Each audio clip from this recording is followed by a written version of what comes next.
One के मार्ग में रघुवीर प्रिया श्री जानकी जी जब नगर से बाहर हुई तो वे धैर्य धारण कर मार्ग में 2 ढक जली। इतने ही में सुकुमारता के कारण उनके ललाट पर जल के कण पसीने की बूंदें भरपूर झलकने लगे और दोनों मधुर अधर फुट सूख गए। वे घूमकर पूछने लगी, हे प्रिय, अब कितनी दूर और चलना है और कहां चलकर प्राण कुटी बनाइएगा। पत्नी की ऐसी आतुरता देख प्रियतम की अति मनोहर आंखों से जल बहने लगा। श्री जानकी जी कहती, प्रियतम, लक्ष्मण जी बालक हैं, वे जल लाने गए हैं, सो कहां छांव में एक घड़ी खड़े होकर उनकी प्रतीक्षा कीजिए। मैं आपके पसीने पहुंचकर हवा करूंगी और गर्म बालू से जले हुए चरणों को धोऊंगी। प्रिया की थकावट को जानकर श्री रामचंद्र जी ने बैठकर बड़ी देर तक उनके पैरों के कांटे निकाले। जब जानकी जी ने अपने प्राण प्रिय के प्रेम को देखा तो उनका शरीर आनंद से रोमांचित हो गया और नेत्रों में आंसू भर आए। किसी नवीन वृक्ष की डाल को पकड़े हुए श्री रामचंद्र जी खड़े हैं। वे कंधे पर धनुष धारण किए हुए हैं और हाथ में बाण लिए हुए हैं। उनकी भ्रुकुटी टेढ़ी है, आंखें बड़ी बड़ी हैं और कपोलों की शोभा अनमोल है। पसीने की बूंदों से सांवला शरीर ऐसा सुशोभित हो रहा है मानो तारों से युक्त महान तमो राशि हो। गोसाई जी कहती है, रे जड़, ऐसी मूर्ति को प्राण न्यौछावर करके भी हृदय में बसा। मार के गांवों के नर नारी श्री राम, लक्ष्मण और सीता को देखकर आपस में इस प्रकार बातें करती हैं।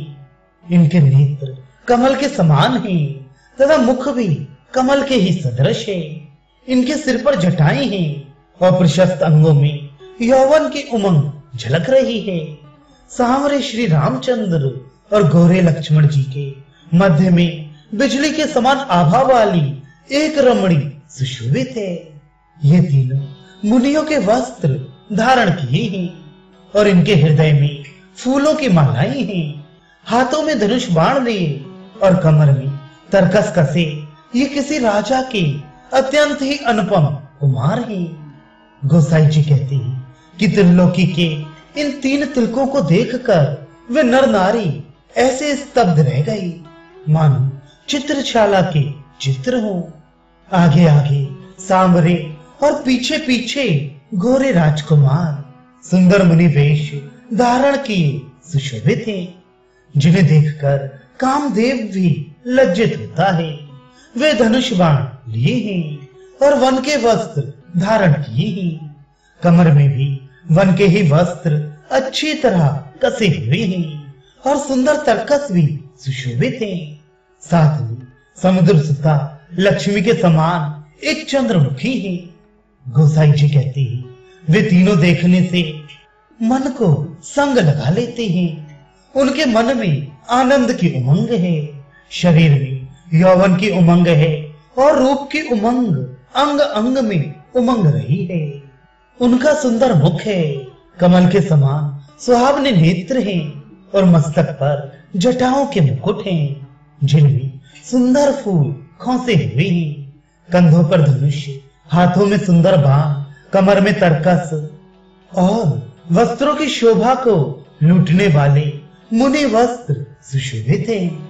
उनके साथ एक सुकुमारी नारी है, जिसके अंगों में उपटन लगाकर उसके मैल से ब्रह्मा ने विद्युत छटा के समूह रचे हैं। गोरे लक्ष्मण जी के रंग को देखने पर सोना सुहावना नहीं मालूम होता और सांवरे कुंवर को देखने से शाम मेघों का गर्व घट जाता है। वलकल वस्त्र धारण किए, हाथों में धनुष बाण लिए, कमर में तरकस कसे दोनों राजकुमार रूप के राशि तथा क्रमशः मेघ और बिजली के रंग हैं। साथ में सुंदरी स्त्री है, अंग स्वाभाविक ही सलोनी है और चरण नवीन कमल से भी अधिक कोमल है।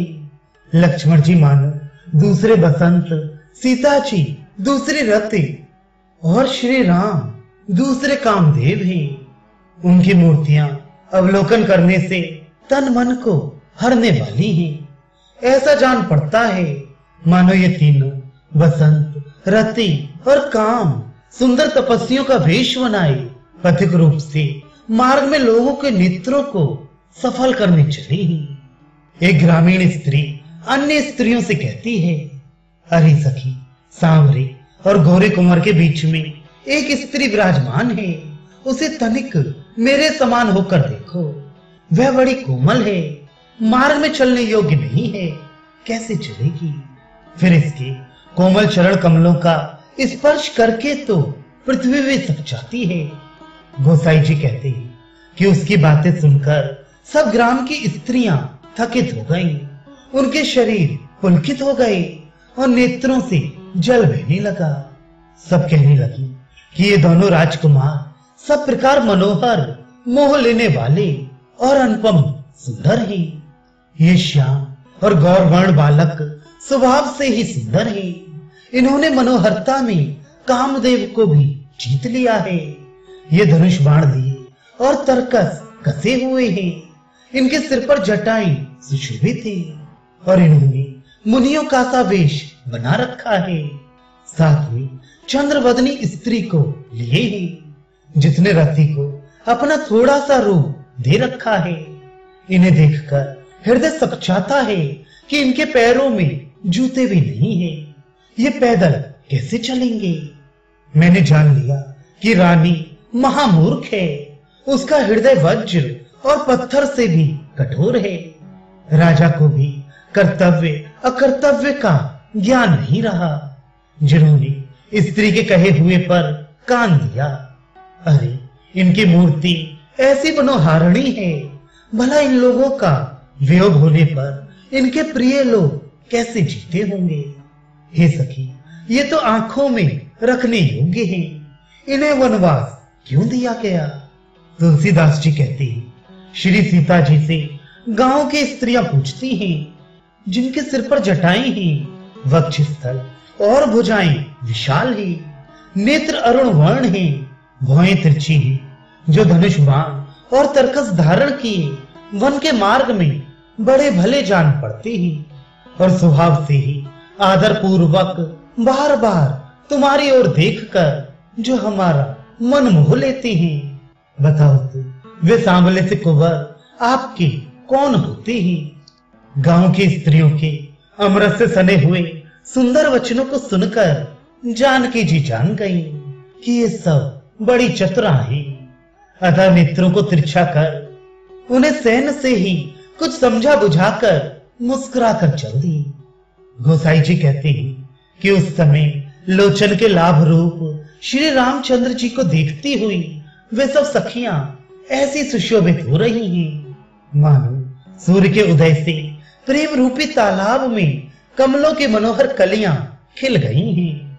अर्थात श्री रामचंद्र रूपी सूर्य के उदय से प्रेम रूपी सरोवर में सखियों के नेत्र कमल कली के समान विकसित हो गए। वे सखियां धीरज धारण कर परस्पर कहती हैं, हे सजनी, चलो रात को जहां ये रहेंगे उस स्थान को जाकर देखें। यदि संसार हम लोगों को खोटा भी कहेगा तो कुछ परवाह नहीं। नेत्र तो अपना फल पा जाएंगे और कान इनकी सुंदर बातों को सुनकर सुख पाएंगे। हमसे नहीं तो आपस में तो अवश्य कुछ कहेंगे ही। गोसाई जी कहती है, अत्यंत प्रेम से उनकी आंखें बंद हो गई और श्री रामचंद्र जी को हृदय में देखकर वे पुलकित हो गई। वे दूसरी स्त्रियों से कहने लगी, अरे सखी, आज एक चंद्रवदनी बाला के सहित दो कुमार स्वभाव से ही इस मार्ग से गए हैं। उनके चरण बड़े कोमल थे तथा श्याम और गौर शरीर करोड़ों कामदेवों को लज्जित करते हुए सुशोभित हो रहे थे।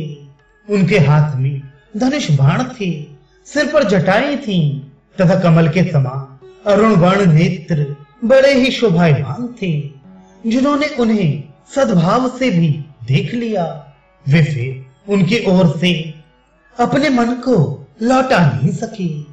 उनके मुख कमल के समान और नेत्र भी कमल के ही समान सुंदर थे तथा भौहें कामदेव के धनुष के समान बनी हुई थी।